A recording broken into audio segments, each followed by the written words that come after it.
Hello friends, welcome to my YouTube channel. તો આજે હું તમારી સાથે શેર કરીશ સ્પ્રિંગ રોલની રેસીપી. તો આ જે સ્પ્રિંગ રોલ છે તે ખૂબ જ ઝડપથી બની જાય એવા છે અને ખાવામાં ખૂબ જ ટેસ્ટી એવા છે. તો ચાલો આપણે શરૂઆત કરીએ સ્પ્રિંગ રોલ બનાવવાનો. તો એના માટે મેં અત્યારે મિક્સ વેજીટેબલ લીધા છે, સોસ લીધા છે અને નૂડલ્સ લીધી છે. જેમાં ગાજર છે જેને આ રીતે મેં પાતળા લાંબા સમારી લીધા છે, ત્યાર પછી કેપ્સિકમ છે, ત્યાર પછી બોઇલ કરેલી નૂડલ્સ છે, ત્યાર પછી કેબેજ છે, ત્યાર પછી રેડ ચીલી સોસ છે અને સોયા સોસ છે, ત્યાર પછી ટોમેટો કેચઅપ છે અને શેઝવાન સોસ છે. તો ચાલો આપણે શરૂઆત કરીએ સ્પ્રિંગ રોલ બનાવવાનું. તો સૌપ્રથમ આપણે સ્પ્રિંગ રોલ માટેનું સ્ટફિંગ બનાવીશું. તો સ્પ્રિંગ રોલ માટેનું સ્ટફિંગ બનાવવા માટે મેં ગેસ ઉપર એક નોનસ્ટિક પેન લીધી છે, જેમાં આપણે 1 થી 2 ચમચી ઓઇલ એડ કરીશું.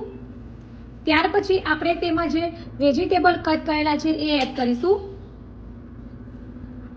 તો સૌપ્રથમ આપણે ગાજર એડ કરીશું. ત્યાર પછી આપણે કેપ્સિકમ એડ કરીશું. ત્યાર પછી આપણે જે કોબીજ છે એ એડ કરીશું. અને આ બધી વસ્તુને આપણે 1 થી 2 મિનિટ માટે થોડું સાંતળી લઈશું. ત્યાર પછી આપણે તેમાં ટોમેટો કેચઅપ અને જે શેઝવાન સોસ છે એ એડ કરીશું. ત્યાર પછી હવે આપણે તેમાં થોડો મરી પાવડર એડ કરીશું, જેનાથી ટેસ્ટ ખૂબ જ સરસ આવશે. અને બધી વસ્તુને આપણે એકદમ સરસ રીતે મિક્સ કરી લઈશું.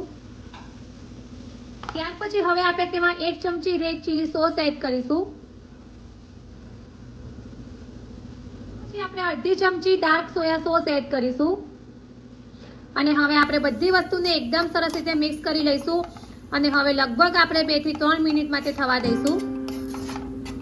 ત્યાર પછી હવે આપણે જે બોઇલ કરેલી નૂડલ્સ છે એ એડ કરી દઈશું. અને બધી વસ્તુને એકદમ સરસ રીતે મિક્સ કરી લઈશું અને લગભગ આપણે 1 થી 2 મિનિટ માટે થવા દઈશું, જેથી બધી વસ્તુ એકબીજા સાથે એકદમ સરસ રીતે મિક્સ થઈ જશે. તમે તમારી ચોઈસ મુજબ વેજીટેબલ લઈ શકો છો. તમે ફણસી પણ લઈ શકો છો, તમે ઓનિયન પણ લઈ શકો છો. ત્યાર પછી લાસ્ટમાં હવે આપણે સોલ્ટ એડ કરીશું. તો ટેસ્ટ મુજબ જ સોલ્ટ એડ કરીશું. અને હવે આપણે આ રીતે બધી વસ્તુ એકદમ સરસ રીતે મિક્સ કરી લઈશું. અને હવે આપણે ગેસ ઓફ કરી દઈશું. તો આપણું જે સ્પ્રિંગ રોલમાં સ્ટફ કરવા માટેનું સ્ટફિંગ છે એ રેડી છે. અને હવે આપણે એને થોડું ઠંડુ થવા દઈશું. તો હવે અહીંયા મેં એક કાચનો બાઉલ લીધો છે. ત્યાર પછી મેં એમાં 1 કપ મેંદો લીધો છે. ત્યાર પછી આપણે તેમાં સ્વાદ મુજબ થોડું સોલ્ટ એડ કરીશું. ત્યાર પછી હવે આપણે તેમાં મોણ માટે થોડું ઓઇલ એડ કરીશું.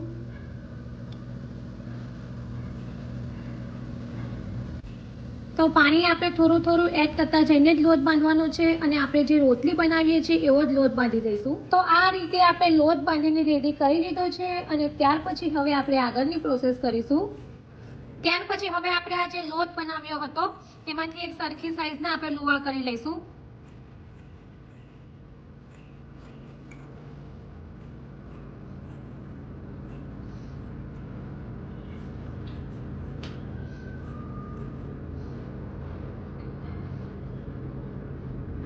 તો આ રીતે આપણે બધા જ લુવાને એક સરખી સાઈઝના રેડી કરી લીધા છે.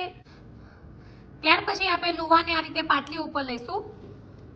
અને હવે આ જે લુવો છે એમાંથી આપણે એકદમ પાતળી સાઈઝની રોટલી વણી લઈશું.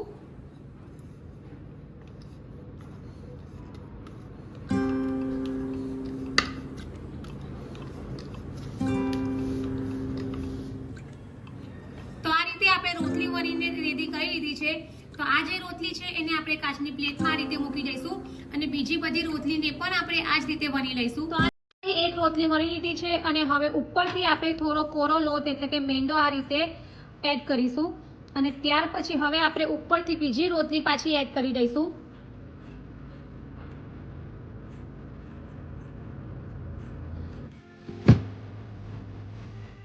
આ રીતે આપણે એકની ઉપર એક રોટલીને પ્રેસ કરી દઈશું.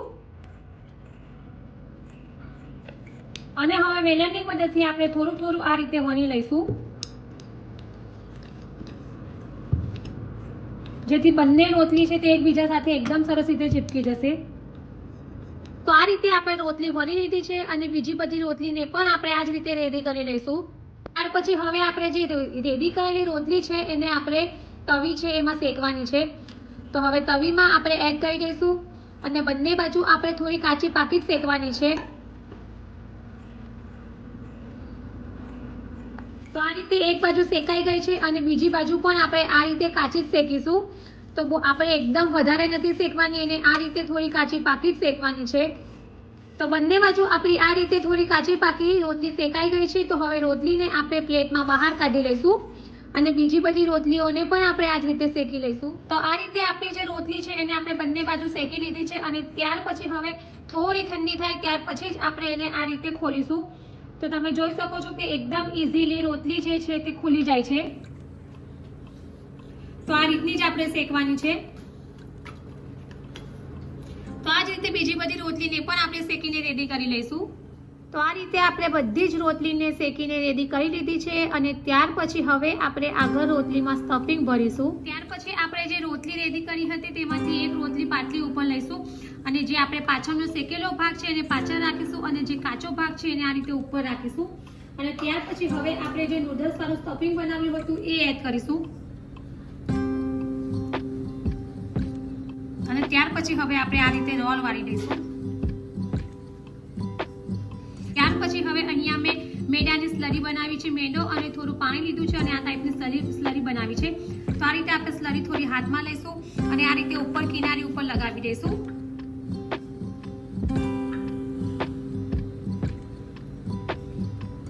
અને હવે આપણે આ રીતે આ બાજુથી ફોલ્ડ કરી લઈશું અને બીજું આ બાજુથી આપણે આ રીતે ફોલ્ડ કરી લઈશું. અને ત્યાર પછી હવે આપણે આ રીતે જે ઉપરનો ભાગ છે એને અહીંયા આપણે આ રીતે ચિપકાવી દઈશું.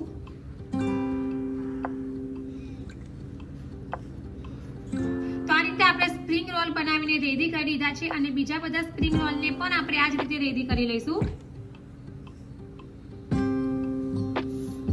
તો આ રીતે આપણે સ્પ્રિંગ રોલને બનાવીને રેડી કરી લીધા છે અને ત્યાર પછી હવે આપણે આ જે રોલ છે એને ઓઇલમાં ફ્રાય કરીશું. તો હવે આપણે જે રેડી કરેલા સ્પ્રિંગ રોલ છે એને ઓઇલમાં ફ્રાય કરી લઈશું. તો ગેસની ફ્લેમ આપણે મીડિયમ જ રાખીશું અને બંને બાજુ ગોલ્ડન બ્રાઉન રંગના થાય ત્યાં સુધી આપણે એને ફ્રાય કરીશું. તો આ રીતે જે સ્પ્રિંગ રોલ છે એને આપણે ગોલ્ડન બ્રાઉન રંગના ફ્રાય કરીને રેડી કરી દીધા છે અને હવે આપણે એને એક પ્લેટમાં બહાર કાઢી લઈશું. અને બીજા જે સ્પ્રિંગ રોલ છે એને પણ આપણે આ જ રીતે રેડી કરી લઈશું. તો રેડી છે આપણા ગરમા ગરમ અને ક્રિસ્પી એવા સ્પ્રિંગ રોલ, જેને મેં શેઝવાન સોસ સાથે સર્વ કર્યા છે. તમે એને ટોમેટો કેચઅપ સાથે પણ સર્વ કરી શકો છો, પણ શેઝવાન સોસ સાથે આ જે રોલ છે તે ખૂબ જ સરસ લાગે છે અને એકદમ ક્રિસ્પી એવા બન્યા છે, બહાર મળે છે એવા જ બન્યા છે. તો ફ્રેન્ડ્સ, તમે પણ જો આ રીતે સ્પ્રિંગ રોલ ક્યારેય ટ્રાય ન કર્યા હોય તો એકવાર જરૂરથી ટ્રાય કરજો અને કમેન્ટ બોક્સમાં મને જણાવજો કે તમને મારી આ રેસીપી કેવી લાગી છે. જો તમને મારી આ ક્રિસ્પી એવા સ્પ્રિંગ રોલની રેસીપી પસંદ આવી હોય તો મારી ચેનલને લાઇક અને શેર જરૂરથી કરજો અને આવી જ બીજી નવી નવી રેસીપીઓ જાણવા માટે મારી ચેનલને સબસ્ક્રાઇબ કરવાનું ભૂલતા નહીં. તો ફરી પાછા નવા વિડીયો પછી મળીશું. ત્યાં સુધી bye bye and thank you for watching my video.